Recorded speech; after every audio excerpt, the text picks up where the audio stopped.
चलो जी, फ्रेश शहतूत आ गया जी। ये पास ही साथ पड़ोसियों ने गांव में भेजा है जी। आपके इलाके में इसको क्या कहते हैं? हम तो शहतूत ही कहते हैं। ठीक है, एक तूत होता है, एक शहतूत होता है, बड़े साइज़ के। और अब ये मंडी में भी आने वाला है।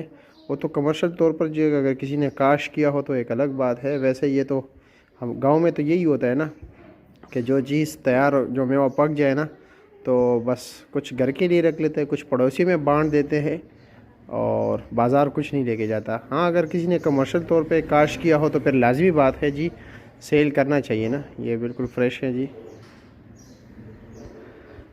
ये खुश्क हो तो ज़्यादा मज़ा आता है और इस कंडीशन में हो तो फिर भी बेहतर है। आपको कैसे अच्छा लगता है, खुश्क ड्राई फार्म में या फ्रेश?